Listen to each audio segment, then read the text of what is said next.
আসসালামু আলাইকুম রহমতুল্লাহি ওবরাকাতুহ। আলহামদুলিল্লাহি ওয়াহদা ওয়াসসালাতু ওয়াসসালামু আলা মান লা নাবিয়্যা বা'দা ওয়া আলা আলিহি ওয়া সাহবিহি ওয়া মাওয়ালা।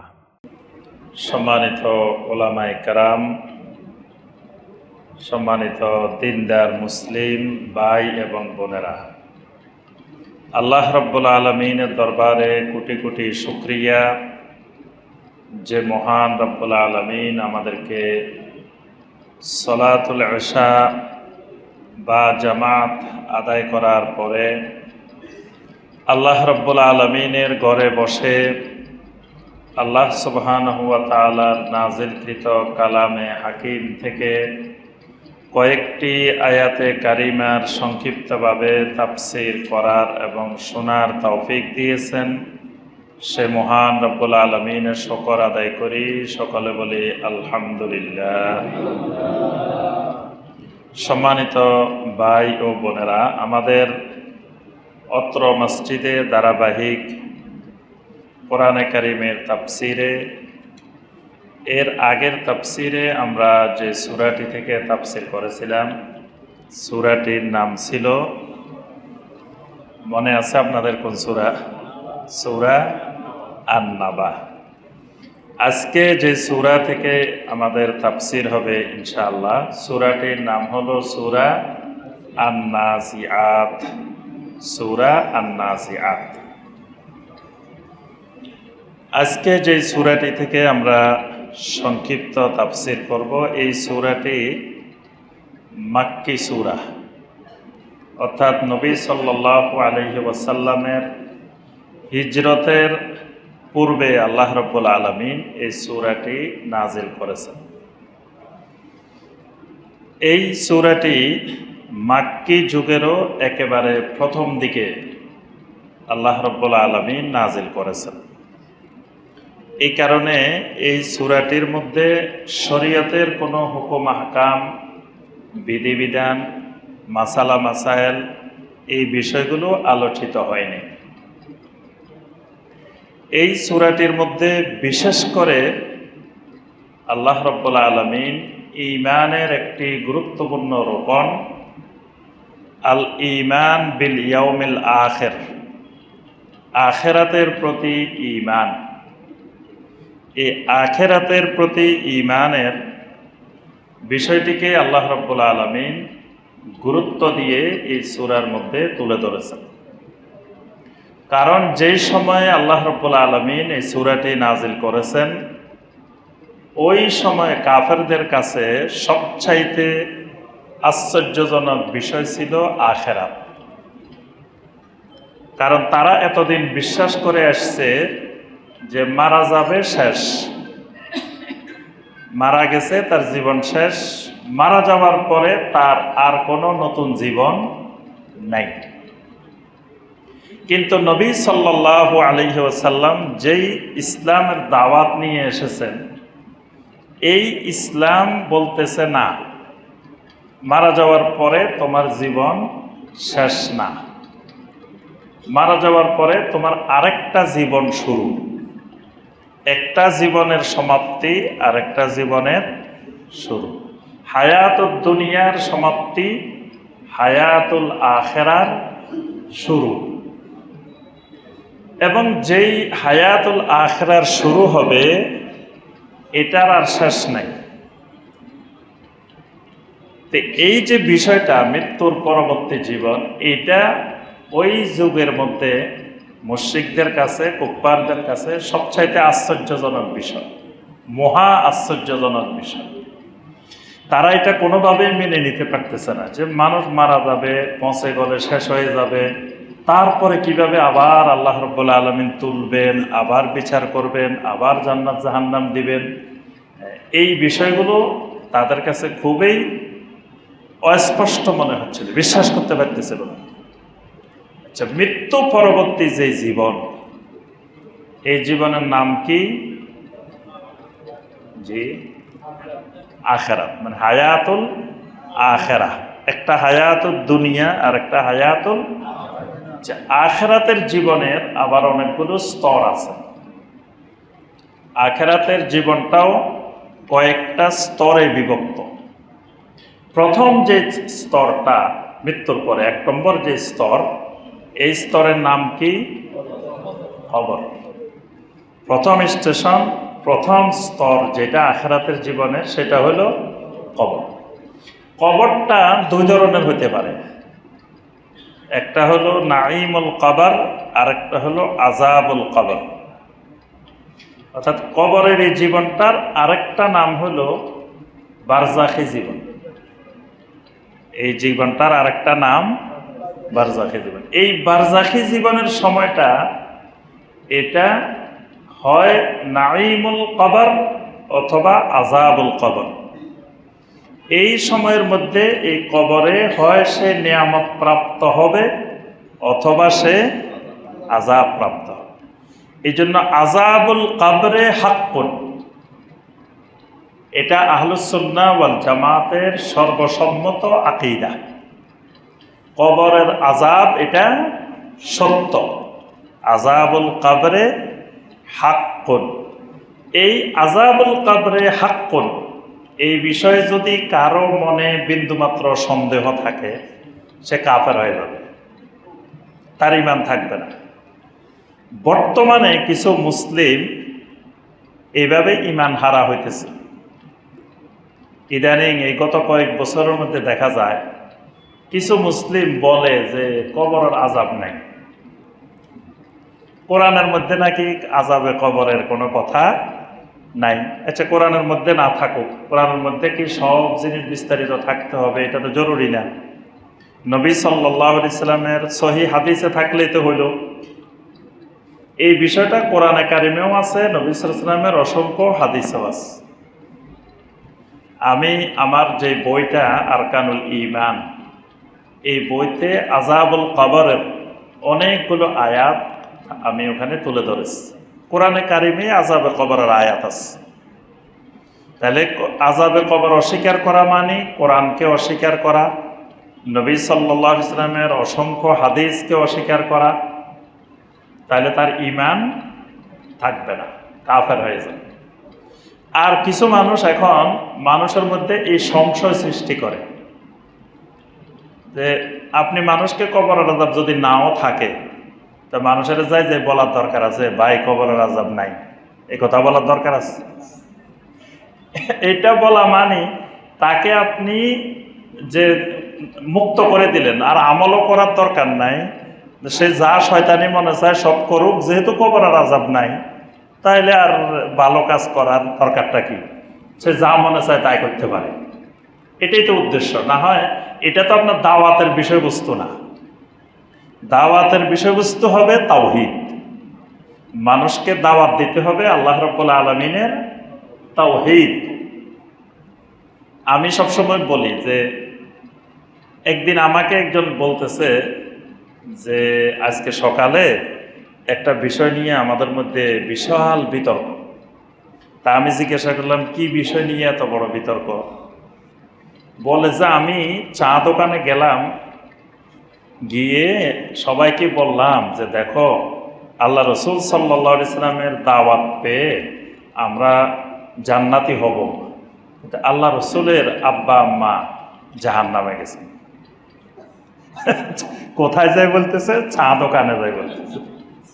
আচ্ছা, এখন যে মানুষগুলোর সামনে বলছে, এই মানুষগুলো তো এলেম কালাম নাই, জাহেল মানুষ, মূর্খ মানুষ।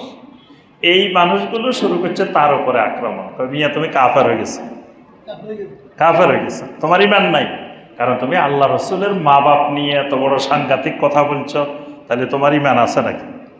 এখন এই লোকে কি করতেছে, এবার ওদেরকে কোরআনের আয়াত দেখাইতেছে, হাদিস দেখাইতেছে। তা এখন ওই মানুষগুলা কোরআনের আয়াত বুঝে, হাদিস বুঝে, তো কিছুই বুঝে না। এখন তারা জীবনে শুনে নাই নবী সাল্লাল্লাহু আলাইহি ওয়াসাল্লামের মা বাবার ব্যাপারে।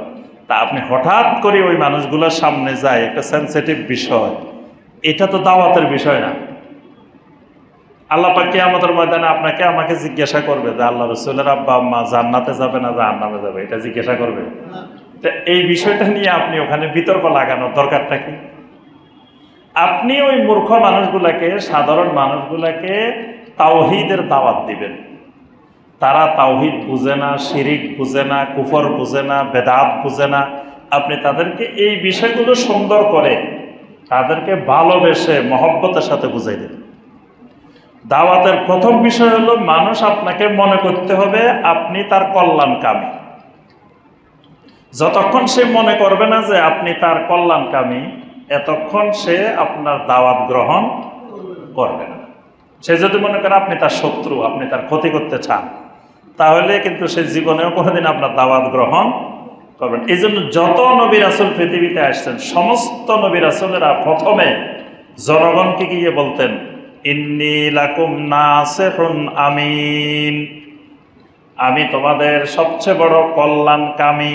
নাসিহুন, নাসিহুন মানে আমি তোমাদের কল্যাণকামী, আমি তোমাদের অকল্যাণ চাই না, আমি তোমাদের কল্যাণ চাই। তাহলে আপনি যদি তাকে সংশোধন করতে চান, তার কল্যাণকামী হইতে হবে, তাকে ভালোবাসতে হবে, তাকে আক্রমণ করে কথা বলা যাবে না, তাকে খুব সুন্দর করে মধুর স্বরে সুন্দরভাবে কথা বলতে হবে। একই জিনিস দুইভাবে বলা যায়। একজন আসে যদি আমাকে জিজ্ঞাসা করে যে খতিব সাহেব একটু বলেন তো মধু কি জিনিস, মধু চিনে না ধরেন একটু, তা আমাকে এসে জিজ্ঞেস করতেছে মধুটা কি জিনিস, আমি মধুর সংজ্ঞা দুইভাবে দিতে পারব, দোনোটাই সঠিক। একটা সংজ্ঞা হইল মৌমাছি নামক এক ধরনের প্রাণী আছে, এরা বিভিন্ন ফুলের থেকে রস সংগ্রহ করে, এগুলোকে একত্রিত করার পরে এখান থেকে মধু হয়। এই মধুটা খুবই পুষ্টিকর, এটা খাইলে অনেক অনেক উপকার, এটা খাইলে বৃদ্ধ মানুষও যুবক হয়ে যায়, এটা খাইলে অনেক অনেক শক্তি। এইভাবে আমি সংজ্ঞা দিলাম। এখন সেই লোক বলবে যে আচ্ছা খতিব সাহেব এটা কোথায় পাওয়া যায়, আমাকে 1 কেজি আনি দেন তো। খাওয়ার জন্য খুব আগ্রহ।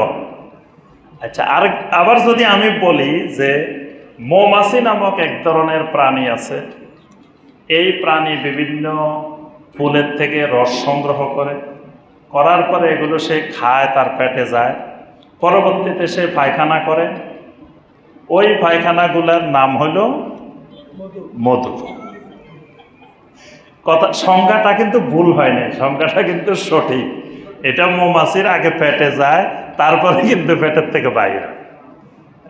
তা এখন আমি যদি এভাবে সংজ্ঞা দিছি সঠিক, এখন কেউ যদি আগে জীবনের মতো খায়, সে বমি করে বাইর করে দিবে, কি জিনিস খাইলাম।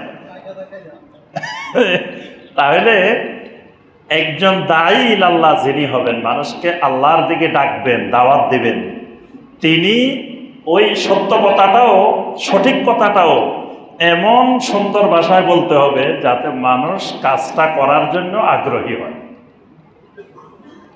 আপনি ওই পায়খানাটাকে, ওইটাকে পায়খানা বলা যাবে না, ওইটাকে অন্যভাবে এত সুন্দর করে বুঝাই দিতে হবে যাতে সে খাওয়ার প্রতি আগ্রহী হয়। এটা হলো দায়ী আল্লাহর সবচেয়ে বড় বৈশিষ্ট্য।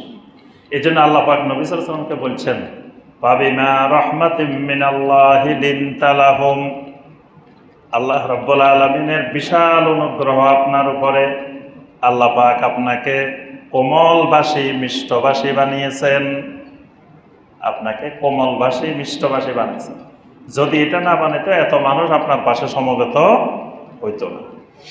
এই কারণে যে বিষয়টা আমরা বলছিলাম যে এই সূরা আন-নাজিআত, এই সূরাটি আল্লাহ রাব্বুল আলামিন হিজরতের আগে এবং মাক্কি জীবনের প্রথম দিকে আল্লাহ পাক নাযিল করছেন, যে সময়টার মধ্যে মানুষের কাছে আখিরাতের বিষয়টা অস্পষ্ট ছিল।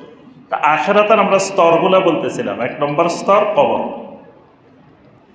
এবং বলছিলাম যে কিছু মানুষ কবরের আযাবকে বর্তমানে অস্বীকার করে সংশয় সৃষ্টি করে।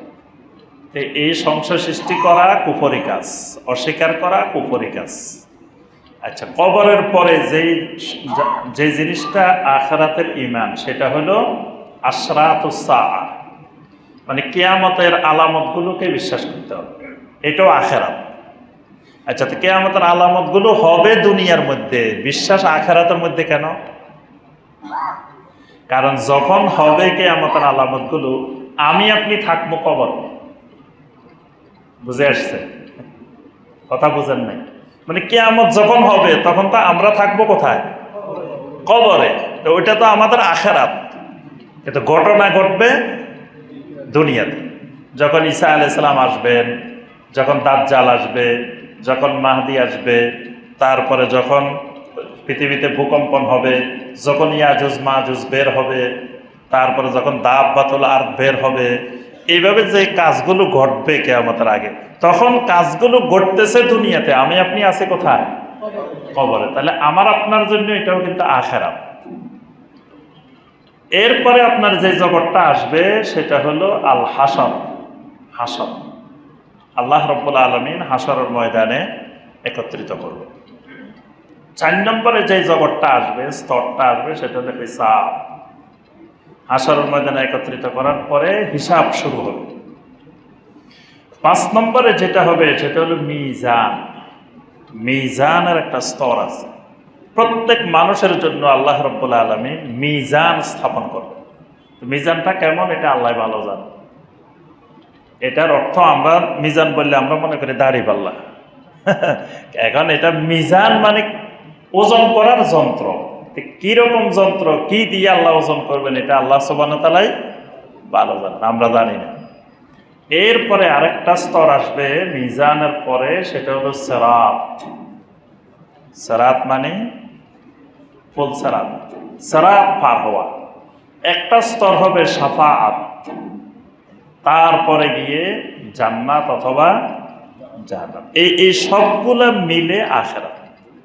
তো এই সূরাটির মধ্যে, সূরা নাজিআতের মধ্যে আল্লাহ রাব্বুল আলামিন এই আখিরাতের বিষয়টাকে মূল বিষয় হিসেবে আলোচনা করেছেন। সূরাটার নাম আন-নাজিআত। নাজিআত মানে আপনার কোনো কিছু টেনে বের করা, ছিনিয়ে নেওয়া। মানে ছিনতাইকারী যেরকম ছিনতাই করে টানে নিয়ে দৌড় দেয়, এটাকে আরবি ভাষায় বলা হয় নাজিআত। আবার দুইজনে মিলে যখন ঝগড়া করে একজন আরেকজনের সাথে, এটাকে আরবি ভাষায় বলে মুনাজাআ। যেমন মোনাজারা বলে না, মোনাজারা, এরকম এটা হলো মুনাজাআ, মানে কোনো একটা বিষয় নিয়ে ঝগড়া করা।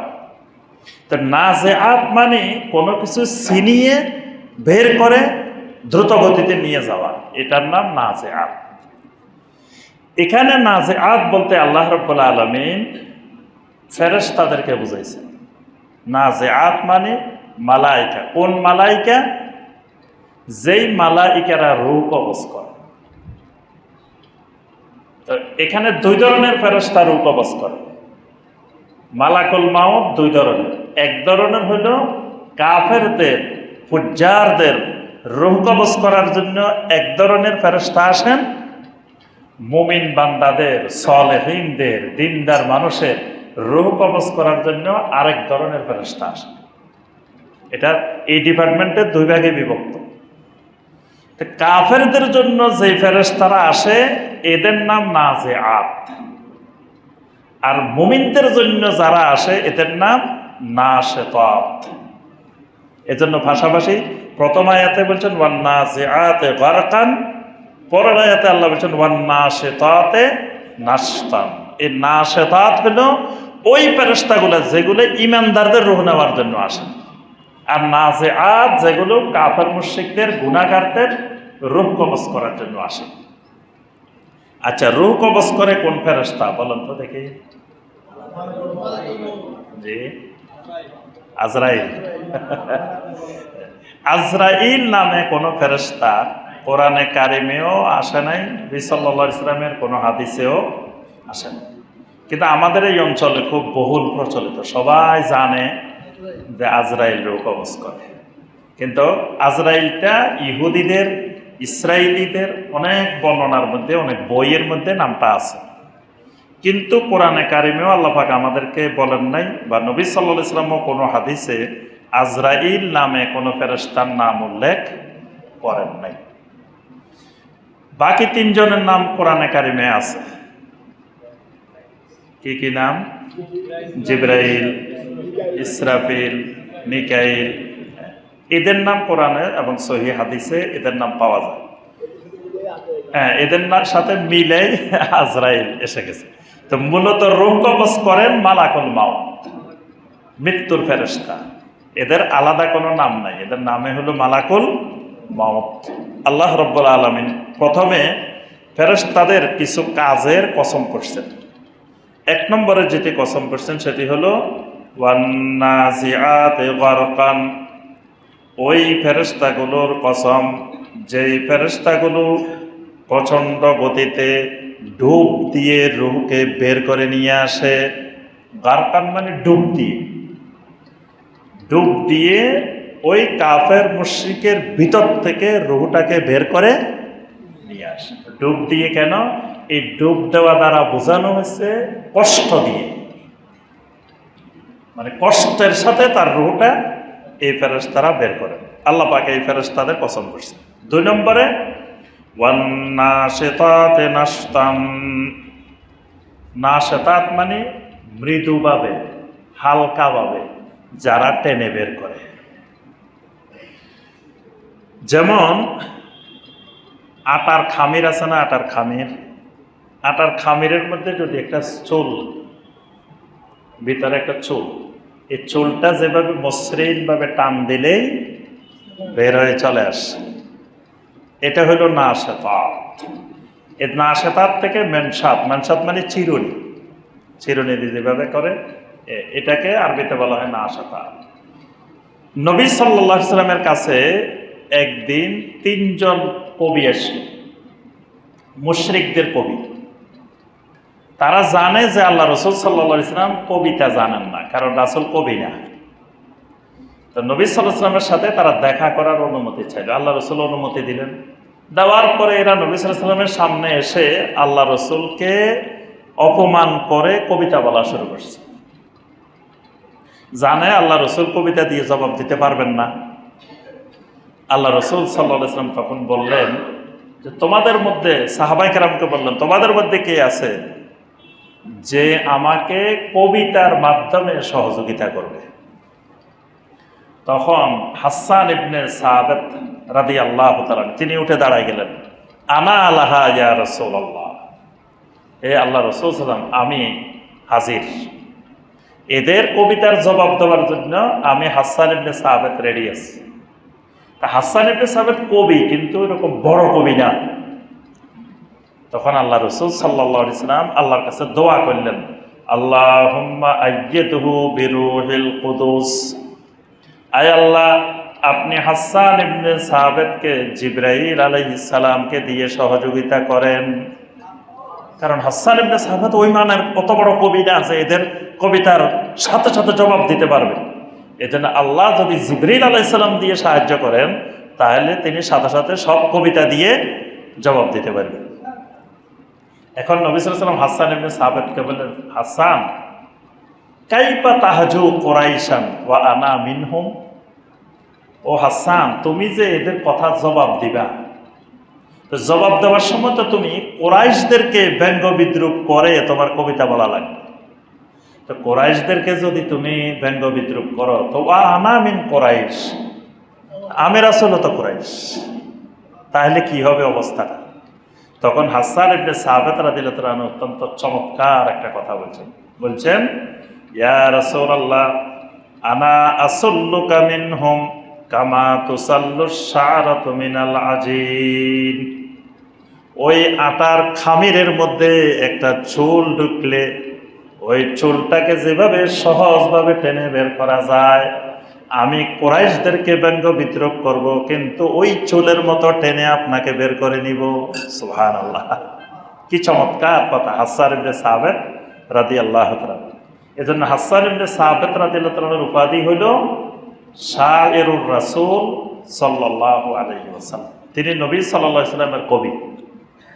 তো এই হাদিসটা, এই কথাটাই এই জন্য বললাম যে ওয়ান্নাশিতাতে নাশতান, ওই ফেরেশতাদের কসম যারা মৃদুভাবে হালকাভাবে সহজভাবে মুমিনদের দিনদারদের রূহটাকে টেনে বের করে। অর্থাৎ এদেরকে এমনভাবে বের করে এরা টেরও পায় না। আর যারা নাজিআত, এরা এত কঠিনভাবে ডুব দিয়ে বের করে ভিতরের থেকে, প্রচন্ড কষ্টের সাথে রূহটা বের করা হয়। ওয়াসসাবিহাতি সাবহান, ওই ফেরেশতাদের কসম যারা আল্লাহর হুকুমকে বাস্তবায়ন করার জন্য দ্রুত গতিতে সাঁতার কাটে। যে ফেরেশতারা দ্রুত গতিতে সাঁতার কাটে, সাবেহা মানে সাঁতার কাটা। কেমনে সাঁতার কাটে? এই মহাশূন্যের মধ্যে এরা, ফেরেশতাদের বসবাস হলো আসমানে, আমরা থাকি জমিনে, ফেরেশতারা থাকেন আসমানে।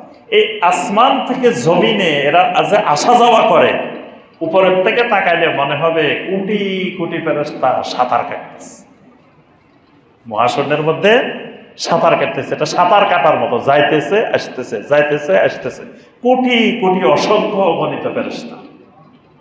এই জন্য আল্লাহ পাক বলছেন সূরা ইয়াসিনের মধ্যে বলছেন, ওয়া কুল্লুন ফি ফালাকিন ইয়াসবাহুন।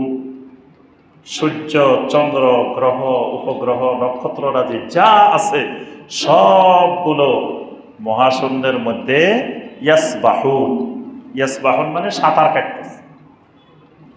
তা আল্লাহ পাক ওই ফেরেশতাদের কসম করছেন যারা আল্লাহর হুকুম বাস্তবায়ন করার জন্য এরকম সাঁতার কাটে। ফাসসাবিকাতি সাবকান, ওই ফেরেশতাদের কসম যেই ফেরেশতাগুলো অত্যন্ত দ্রুত গতিতে আল্লাহর হুকুম নিয়ে আসে। সাবিকাত মানে প্রচন্ড দ্রুত গতিতে, মানে মুহূর্তের মধ্যে আসে, মুহূর্তের মধ্যে যায়, এরকম দ্রুত গতিতে। ফাল মুদাব্বিরাতি আমরান, ওই ফেরেশতাদের কসম যারা আল্লাহর নির্দেশটা বাস্তবায়নের জন্য প্রাণপণ চেষ্টা করে। আল্লাহ পাক যেটা নির্দেশ দেন ওইটাই বাস্তবায়ন করেন। এরা লা ইয়াসুনাল্লাহ মা আমারাহুম ওয়া ইয়াফআলুনা মা ইউমারুন। ফেরেশতাদের বৈশিষ্ট্য হলো আল্লাহ পাক যেটা নির্দেশ দিবেন এটার অমান্য করতে হয় এটা তারা জানে না। আর আমাদের বৈশিষ্ট্য হলো কেমনে অমান্য করা যায় এটা সব কলা কৌশল আমরা জানি, কিন্তু ফেরেশতাদের বৈশিষ্ট্য অমান্য কেমনে করতে হয় আল্লাহর হুকুম এইটা তারা জানে না। এই জন্য আল্লাহ পাক বলেছেন লা ইয়াসুনাল্লাহ মা আমারাহুম। আল্লাহ পাক তাদেরকে যা নির্দেশ দেন সেটার খেলাপ তারা বিন্দুমাত্র কাজও করেন না। ওয়া ইয়াফআলুনা মা ইউমারুন, আল্লাহ পাক তাদেরকে যেই নির্দেশটা দেন সেটাই বাস্তবায়ন করেন।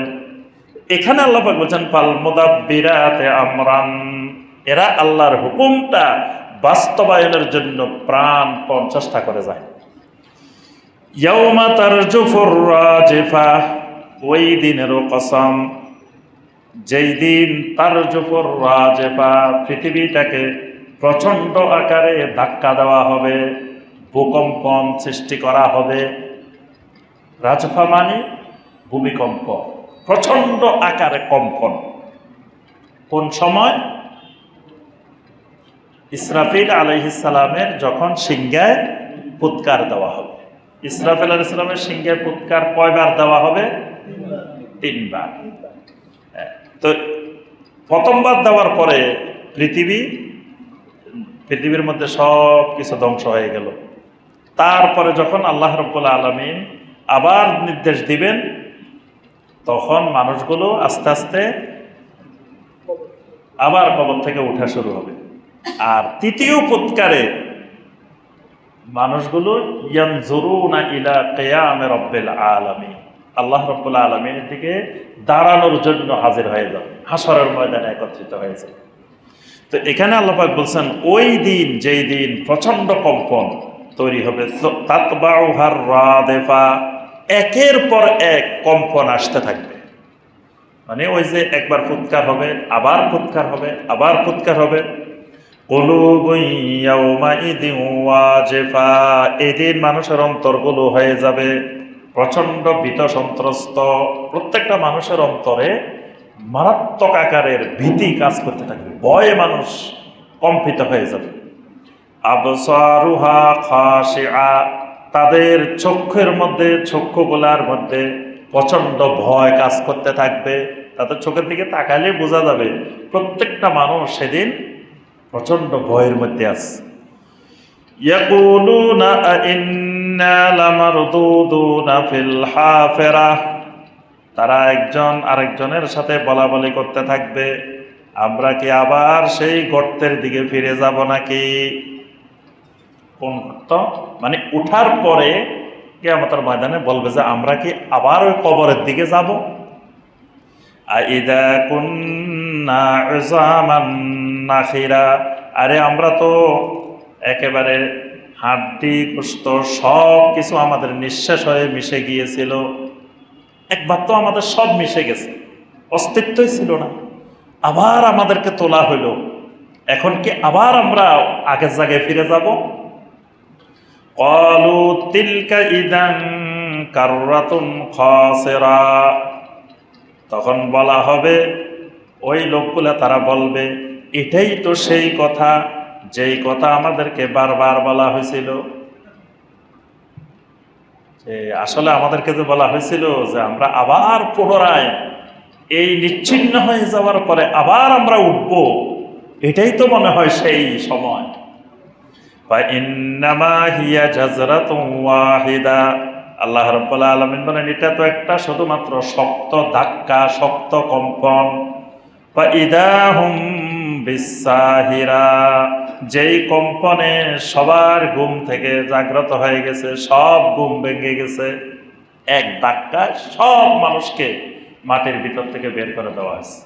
ইদা জুলজিলাতিল আরদু জিলজালাহা ওয়া আখরাজাতিল আরদু আসকালাহা, জমিন তার ভিতরে যা আছে সব ধাক্কায় বের করে দিচ্ছে। হাল আতাকা হাদিসু মূসা, ও নবী আপনার কাছে কি মুসার সংবাদ, মুসার খবর পৌঁছছে কিনা? ইজনাদাহু রাব্বুহু বিল ওয়াদিল মুকাদ্দাসি তুয়া, যখন মুসা আলাইহিস সালামকে তার রব ডেকেছিলেন, কোথায় ডেকেছিলেন? বিল ওয়াদিল মুকাদ্দাসি তুয়া, পবিত্র সেই তুয়া উপত্যকা যখন ডেকে নিয়ে গেলেন, ডেকে নিয়ে আল্লাহ রাব্বুল আলামিন সেখানে তাকে নবুয়ত দিলেন, রিসালাত দিলেন। দেওয়ার পরে আল্লাহ রাব্বুল আলামিন বললেন, ইযহাব ইলা ফিরআউনা ইন্নাহু তাগা, মুসা তুমি দাওয়াত নিয়ে কোথায় চলে যাও? ফিরআউনের কাছে। কারণ ফিরআউনের কাছে দাওয়াত নিলে, ফিরআউন যদি দাওয়াত গ্রহণ করে তাহলে দেখা যাবে ফিরআউনের অনুসারী লক্ষ লক্ষ মানুষ এই সবাই দাওয়াত গ্রহণ করবে। তাহলে তুমি এখানে ঘুরে ঘুরে দাওয়াত চাইতে সরাসরি ফিরআউনের কাছে চলে গেলে, এক ফিরআউন দাওয়াত কবুল করলে তাহলে লক্ষ লক্ষ মানুষ পরিবর্তন হয়ে যাবে। এই জন্য আল্লাহ পাক বলেন, ইযহাব ইলা ফিরআউনা, মুসা তুমি ফিরআউনের কাছে চলে যাও। কারণ কি? ইন্নাহু তাগা, তাগা মানে বিপদ সীমা অতিক্রম করে ফেলছে। তাগা মানে তাজাওয়াজাল হাদ, মানে বিপদ সীমা পার হয়ে গেছে, অতিক্রম করে ফেলছে, তাগুত হয়ে গেছে। ফাকুল হাল্লাকা ইলা আন তাযাক্কা ওয়া আহদিয়াকা ইলা রাব্বিকা ফাতাখশা, আর ওই ফেরাউনকে গিয়ে বলো, হাল্লাকা ইলা আন তাযাক্কা, ও ফেরাউন তোমার কি পরিশুদ্ধির প্রয়োজন আছে কিনা? তুমি পরিশুদ্ধ হতে চাও কিনা? তাসকিয়া চাও কিনা? তোমার আকীদা, তোমার চিন্তা চেতনা, তোমার জীবন পরিবর্তন করতে চাও কিনা? পরিশুদ্ধ করতে চাও কিনা? ওয়া আহদিয়াকা ইলা রাব্বিকা, যদি চাও আমি তোমাকে তোমার রবের রাস্তা দেখাই দিব। সুবহানাল্লাহ, মানে আমি তোমাকে হেদায়েত দিতে পারবো না, হেদায়েত দিবেন তোমার রব। তবে তোমার রবের দিকে যাওয়ার জন্য যে রাস্তা, সেই রাস্তাটা আমি তোমাকে দেখাই দিতে পারবো। ফাতাখশা, ওই রাস্তা দেখাই দিলে তুমি তোমার রবকে ভয় করবা, তোমার রবের ভয় তোমার ভিতরে এসে যাবে। ফাআরাহুল আয়াতাল কুবরা, মুসা আলাইহিস সালাম ফিরআউনকে বড় বড় নিদর্শন, বড় বড় আয়াত দেখাইলেন। ফাকাযযাবা ওয়া আসা, কিন্তু ফিরআউন ওই আয়াত দেখার পরেও মিথ্যা প্রতিপন্ন করলো, অমান্য করলো। সুম্মা আদবারা ইয়াসআ, এরপরে দম্ভ ভরে সে পিছনের দিকে ফিরে চলে গেল, মানে সে এগুলাকে কোনো গুরুত্বই দিল না। ফাহাসারা ফানাদা, অতঃপর সে একত্রিত করলো আর সবাইকে ডাকলো। কাদেরকে একত্রিত করলো? সে তার সভাসদ, তার যত উচ্চপদস্থ তার কর্মকর্তা আছে সবাইকে ডেকে আনলো। ডেকে বলল, ফাকালা আনা রাব্বুকুমুল আ'লা। ডেকে ঘোষণা দিল, আনা রাব্বুকুমুল আ'লা, আমি খালি তোমাদের রব না, সবচাইতে বড় রব, সুমহান রব, উচ্চ রব। কিন্তু সে আল্লাহ দাবি করে নাই, দাবি করছে কি? রব। সে আল্লাহকে বিশ্বাস করত, কিন্তু মানে নিজেকে রব দাবি করছে। আনা রাব্বুকুমুল আ'লা, যে আমি তোমাদের সর্বোচ্চ রব। এই জন্য আল্লাহ পাক বলছেন, সাব্বিহ ইসমা রাব্বিকাল আ'লা আল্লাযী খালাকা ফাসাওয়া ওয়াল্লাযী কাদ্দারা ফাহাদা। মানে রাব্বিকাল আ'লা কে, এটার পরিচয় আল্লাহ পাক সেখানে বর্ণনা করছে। এই জন্য সাজদার মধ্যে আমরা বারবার কি বলি? সুবহান রাব্বিয়াল আ'লা, আমার রব্বে আ'লার পবিত্রতা ঘোষণা করতেছে। তো এই রব্বে আ'লা দাবিটা, ফেরাউন তার নিজেকে রব্বে আ'লা দাবি করছে। ফাআখাযাহুল্লাহু নাকালাল আখিরাতি ওয়াল উলা, আল্লাহ রাব্বুল আলামিন তাকে এমন এক দৃষ্টান্ত বানিয়ে দিলেন, পরবর্তীদের জন্য, সমসাময়িকদের জন্য, সবার জন্য একটা বড় দৃষ্টান্ত বানাইলেন ফেরাউনকে। ইন্না ফী যালিকা লাইবরাতাল লিমান ইয়াখশা, এর মধ্যে যারা আল্লাহকে ভয় করে তাদের জন্য বিশাল আকারের শিক্ষণীয় বিষয় আছে। আআনতুম আশাদ্দু খালকান আমিস সামাউ বানাহা, আল্লাহ রাব্বুল আলামিন বলেন, তোমাদেরকে বানানো বেশি কঠিন নাকি আসমান বানানো বেশি কঠিন? আল্লাহ পাক আবার বান্দার কাছে প্রশ্ন করতেছেন, আআনতুম আশাদ্দু খালকান, তোমাদেরকে সৃষ্টি করাটা বেশি কঠিন নাকি আমিস সামাউ বানাহা, নাকি আসমান বানানোটা বেশি কঠিন? রাফা'a সামকাহা ফাসাওয়াহা, ওই আসমানকে তিনি সুউচ্চে স্থাপন করলেন, আসমানটাকে তিনি সুবিন্যস্ত করলেন।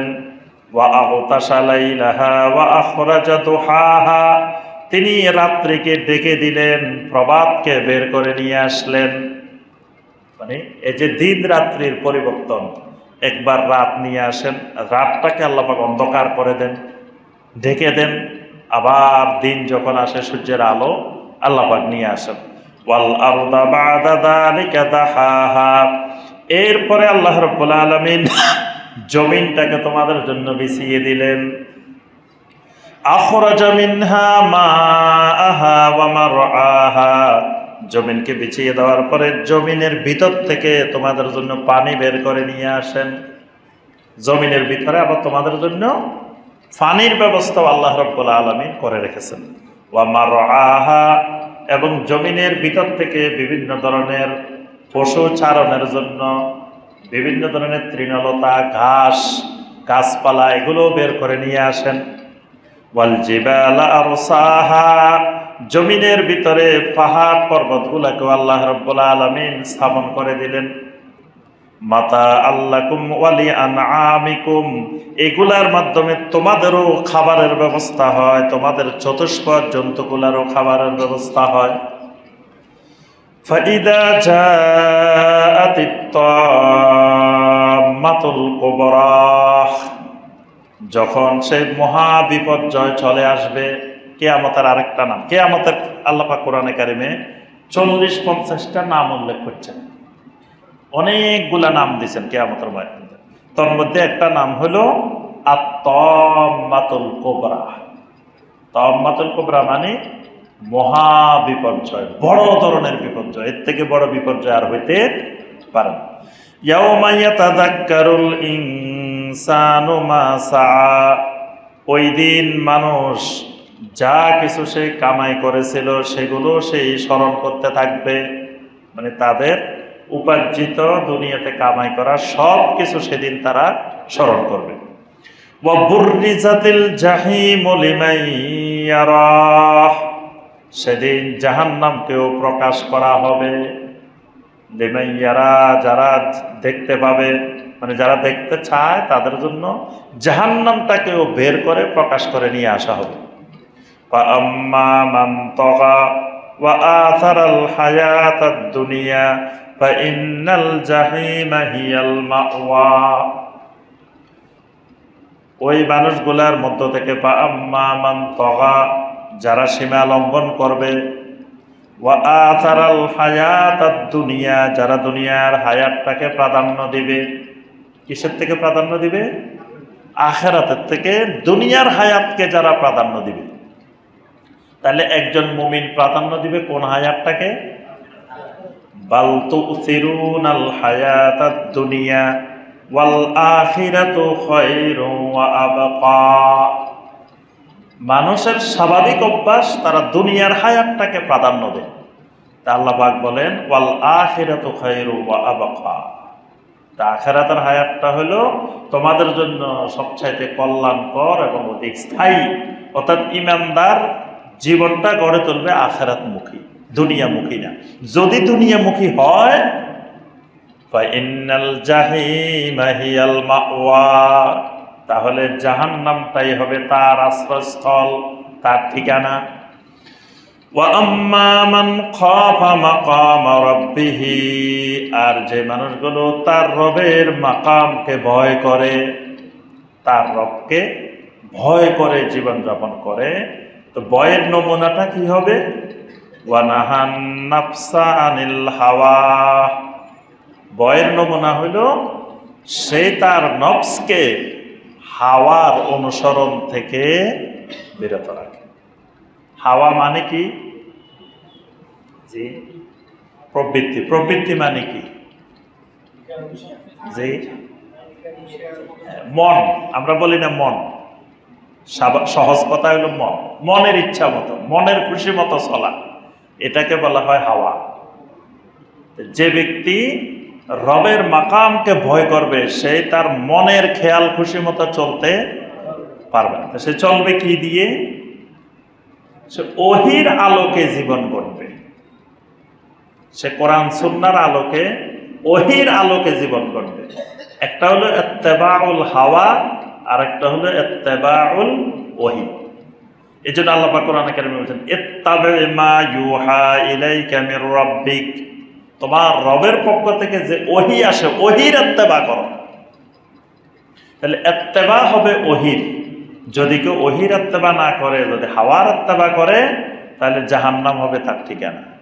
আর যদি ওহীর ইত্তেবা করে, হাওয়ার ইত্তেবা থেকে দূরে থাকে, ফা ইন্নাল জান্নাতা হিয়াল মাওয়া, তাহলে জান্নাতেই হবে তার ঠিকানা।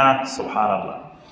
ইয়াসআলুনাকা আনিস সাআতি আইয়ানা মুরসাহা, তারা আপনার কাছে বারবার এসে জিজ্ঞাসা করে ওই কিয়ামতটা কবে হবে। তারা খালি জিজ্ঞেস করে কিয়ামত কবে হবে, দিন তারিখ জানতে চায়। হ্যাঁ, দিন তারিখের খবর নেই, অথচ দিন তারিখ তাদের দরকার নেই, কিন্তু তারা জানতে চায় দিন তারিখ। ফিমা আনতা মিন যিকরাহা, আপনি বলেন এটা তো আমি জানার বিষয় না, এটা আমার বলার বিষয় না। কবে কিয়ামতটা হবে, দিন তারিখ বলা, এটা আমি নবীর কাজ না। কারণ এটা আমি নবী জানি না কবে হবে। কে জানে?